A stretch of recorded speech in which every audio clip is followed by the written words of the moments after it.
début d'une nouvelle année, beaucoup de personnes recherchent la chance. Elles placent des œufs dans le riz. Elles cachent des pièces dans les coins. Elles accrochent du coton aux fenêtres. Elles portent du rouge.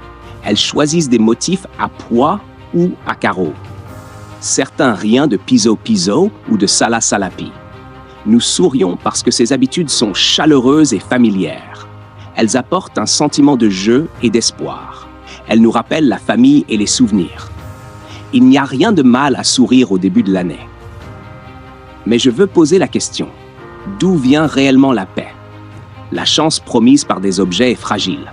Elle ne dure que le temps de notre humeur. Quand les problèmes arrivent, le talisman reste silencieux. La pièce ne parle pas. La couleur n'apaise pas le cœur. L'œuf ne soulève pas la peur. La joie qui dépend des choses est facilement ébranlée. La paix qui dépend des rituels se perd facilement. Une vie épanouie ne commence pas sur une table ou à une fenêtre. Elle commence dans le cœur. Elle commence dans la manière dont nous faisons face à ce qui arrive. Elle commence dans ce que nous croyons quand personne ne regarde. La véritable abondance grandit à partir de la confiance. La vraie joie grandit à partir de la gratitude. La vraie paix grandit à partir de la foi. Si nous commençons l'année avec le bon cœur, nous n'avons pas besoin de courir après la chance. Nous portons l'espérance avec nous partout où nous allons. Au début de l'année, je vous invite à apprendre une prière simple du cœur. Cette prière est courte et douce. Elle dit « ça va ». Certains d'entre vous diront aussi « d'accord Lang, ce n'est pas du déni. Ce n'est pas prétendre que la douleur n'existe pas. Il y a des moments où la vie ne va vraiment pas. La perte arrive, la peur surgit, la déception entre sans demander la permission. Se sentir mal ne fait pas de vous quelqu'un de faible. Cela fait de vous un être humain. Mais rester enfermé dans la croyance que je ne vais pas bien brisera lentement votre esprit. Quand vous répétez cette croyance chaque jour, elle devient une prison. Le cœur commence à se refermer. L'esprit commence à paniquer. Le corps commence à souffrir. Dire « ça va » est une manière de respirer à nouveau.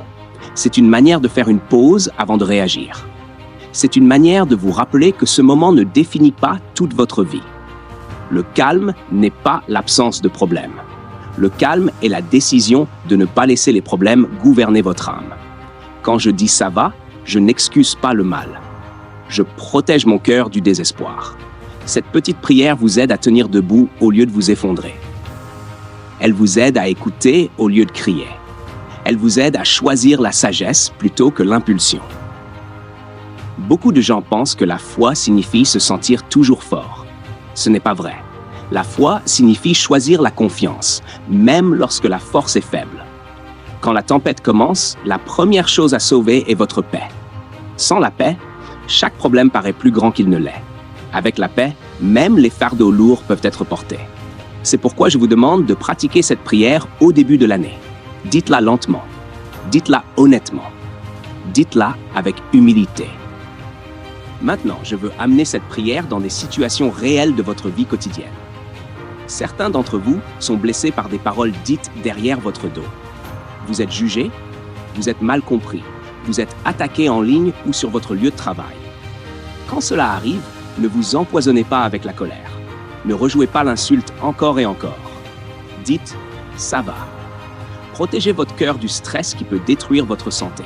D'autres parmi vous font face à une pression financière. Les dettes pèsent lourdement. Une entreprise a échoué. Un emploi a été perdu. Les menaces et les exigences provoquent la peur la nuit. Dites « ça va ». Votre valeur n'est pas mesurée par l'argent. Votre vie est plus que des chiffres et des comptes. Il y a aussi ceux qui portent la maladie. Le corps fait mal. Le diagnostic n'est pas clair. L'avenir semble incertain. La peur murmure de nombreux mensonges. Dites « ça va ». Ne laissez pas la panique voler votre force. Il y a 2 raisons profondes pour lesquelles cette prière est importante. La première raison est que rien ne dure éternellement. Les tempêtes passent, les saisons changent, la nuit cède toujours la place au matin. Ce qui semble insupportable aujourd'hui ne restera pas identique demain. La seconde raison est la confiance. Il y a des choses que vous ne pouvez pas contrôler. Quand quelque chose dépasse vos capacités, ne le gardez pas enfermé dans votre esprit. Donnez-le à Dieu. Relâchez ce que vous ne pouvez pas réparer. Concentrez-vous sur ce que vous pouvez faire avec amour et intégrité. Cette prière n'est pas une faiblesse, c'est du courage. C'est le courage de rester calme pendant que le monde tremble. C'est le courage de croire que vous n'êtes pas seul. Quand vous vivez ainsi, votre cœur devient stable, vos décisions deviennent plus claires, votre âme devient plus légère. Beaucoup de personnes commencent la journée en disant « Je déteste ça, je déteste ce travail, je déteste ce trafic, je déteste cette maison, je déteste ce corps. » Quand le cœur parle ainsi, le temps semble plus long, la journée semble plus lourde, la vie ressemble à un fardeau qu'il faut traîner. La haine étire la douleur, le ressentiment multiplie la fatigue. Mais je veux vous enseigner une autre phrase. La phrase est « J'aime cela ». Cela ne signifie pas que vous aimez la souffrance. Cela signifie que vous refusez de laisser la souffrance voler votre âme. Quand vous dites « J'aime cela », vous choisissez de regarder plus profondément. Vous choisissez de chercher le sens. Vous choisissez de résister à l'amertume. Je me souviens de personnes qui travaillaient dans des usines de transformation alimentaire. Le travail était chaud, l'odeur était forte, les heures étaient longues. Beaucoup se plaignaient chaque jour. Pourtant, certains trouvaient de la joie. Ils appréciaient la nourriture qu'ils pouvaient rapporter à la maison. Ils appréciaient de pouvoir subvenir aux besoins de leur famille. Ils trouvaient un paradis caché dans un endroit que d'autres appelaient misère. La différence n'était pas l'usine. La différence était le cœur.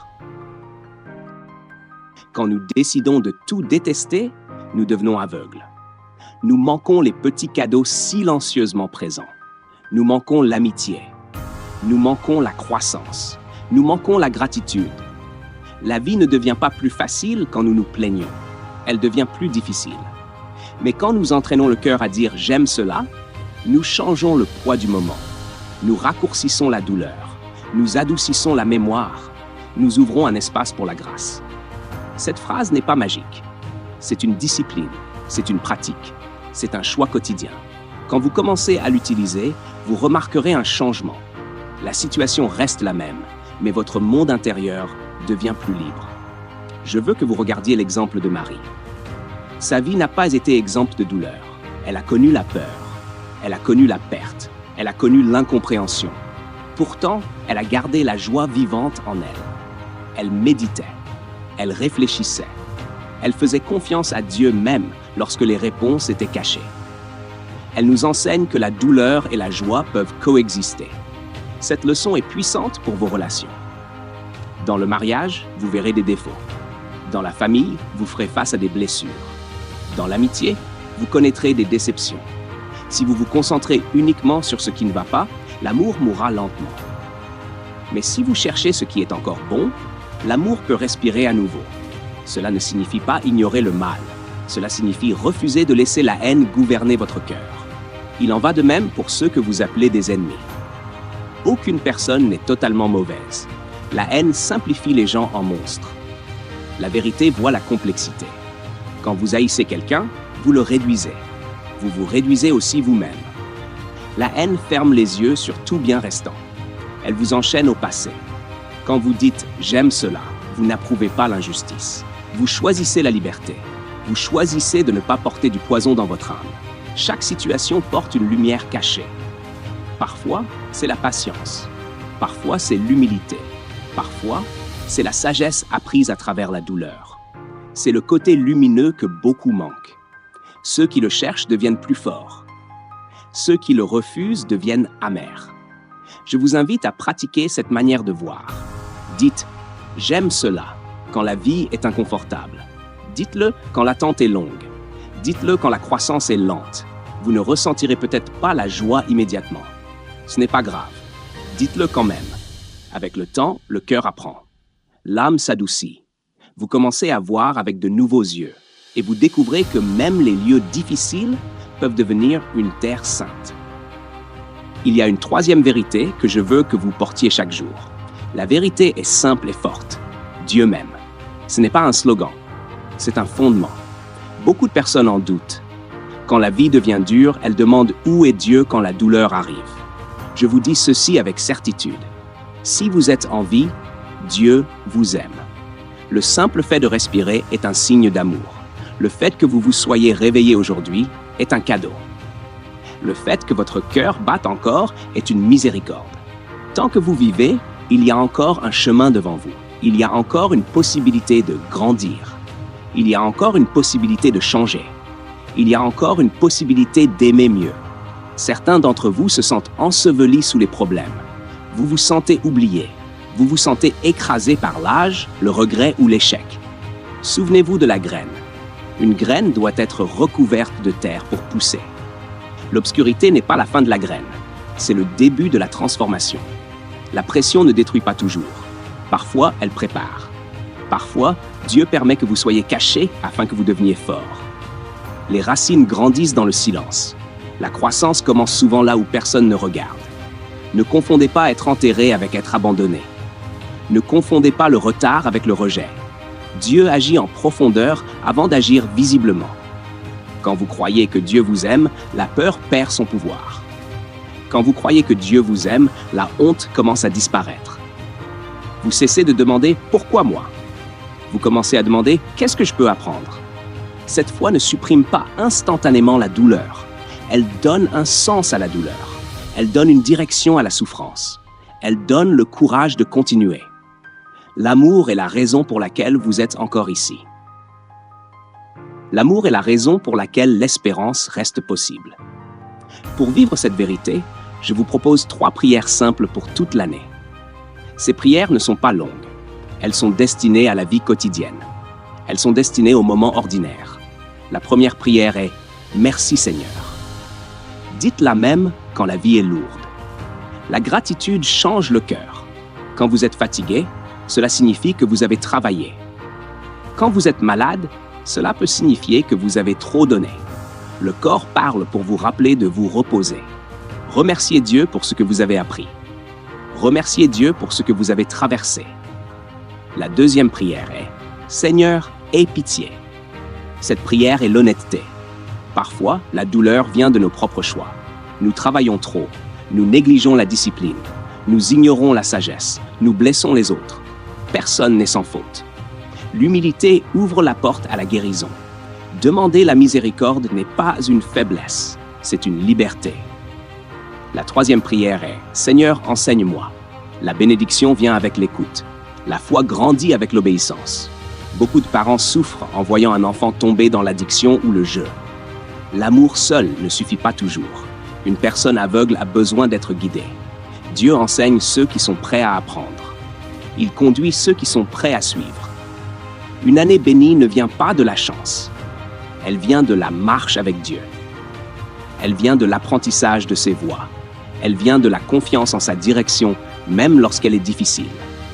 Quand ces prières deviennent une partie de votre vie, le cœur devient stable, l'esprit devient plus clair, l'espérance devient plus forte. Vous commencez à vivre avec un but plutôt qu'avec la peur. C'est ainsi que la foi passe des mots à la vie. Tout dans la vie commence par une pensée. Avant qu'un sentiment n'apparaisse, une pensée est déjà là. Avant qu'une action ne se produise, une pensée a déjà parlé. Si vos pensées sont lourdes, votre cœur sera fatigué. Si vos pensées sont en colère, votre corps sera agité. Si vos pensées sont remplies de peur, vos journées sembleront longues. C'est pourquoi choisir de bonnes pensées est un acte de foi. Beaucoup disent que la vie est épuisante. Souvent, ce n'est pas la vie qui est épuisante. C'est la manière dont nous pensons la vie. Quand l'esprit répète des paroles négatives, l'âme s'affaiblit lentement. Remplacez ces paroles par la vérité. Remplacez-les par l'espérance. Remplacez-les par la parole de Dieu. Quand vous vous réveillez, choisissez une meilleure pensée. Choisissez la confiance plutôt que l'inquiétude. Choisissez la gratitude plutôt que la plainte. Ce choix ne changera pas tout immédiatement, mais il changera la direction de votre cœur. Le prochain choix important concerne les personnes. Vos amis façonnent votre avenir plus que vous ne le réalisez. Les voix que vous écoutez façonnent vos décisions. Si vous vous entourez d'amertume, l'amertume grandira. Si vous vous entourez de sagesse, la sagesse grandira. Les bonnes personnes ne sont pas des personnes parfaites. Ce sont des personnes qui veulent grandir. Ce sont des personnes qui vous disent la vérité avec amour. Ce sont des personnes qui vous encouragent à vous relever. Choisissez des amis qui vous rapprochent de Dieu. Choisissez des compagnons qui respectent vos valeurs. Apprenez de ceux qui vivent avec intégrité. Il ne s'agit pas d'utiliser les gens. Il s'agit de grandir ensemble. Quand votre environnement change, votre avenir change. N'ayez pas peur de vous éloigner de ce qui vous tire vers le bas. La paix mérite d'être protégée. Un autre cadeau que vous pouvez vous offrir est la simplicité. Beaucoup de vies sont compliquées par le péché. Les secrets créent l'anxiété. Les mensonges créent la peur. La colère crée la distance. La surréflexion constante vole le sommeil. Ce n'est pas ainsi que la vie était censée être vécue. Dieu ne complique pas la vie, il la simplifie. Au centre de tout se trouve l'amour. Aimez Dieu, aimez les autres, aimez la vérité. Quand l'amour vous guide, les décisions deviennent plus claires. La nouvelle année n'est pas magique. C'est une opportunité. Vous ne pouvez pas changer le passé, mais vous pouvez choisir comment vous relever. L'endroit où vous êtes tombé n'est pas l'endroit où vous devez rester. La grâce offre toujours un nouveau départ. Vous pouvez avoir honte de vos anciennes erreurs. Vous pouvez être fatigué d'essayer encore. Je vous dis ceci avec certitude. Dieu ne se lasse jamais de vous donner une nouvelle chance. Demandez-lui de purifier votre cœur. Demandez-lui de renouveler votre force. Demandez-lui de vous aider à recommencer. La vie ne sera jamais parfaite. Il y aura toujours des défis. Il y aura toujours de la douleur. Mais avec Dieu, la vie reste belle. Il y a encore du rire. Il y a encore du sens. Il y a encore du bien à faire. Choisissez de pardonner, même quand c'est difficile. Choisissez de vivre honnêtement, même quand cela coûte. Choisissez de prendre soin de votre corps et de votre âme. Choisissez de profiter de la vie de manière saine. Chaque jour est un cadeau qui attend d'être bien utilisé. Ne le gaspillez pas dans le regret. Ne le gaspillez pas dans la haine. Utilisez-le pour l'amour. Utilisez-le pour l'espérance. Utilisez-le pour le bien. Avancez avec courage. Avancez avec foi. Avancez en sachant que vous n'êtes pas seul, que le Seigneur soit avec vous.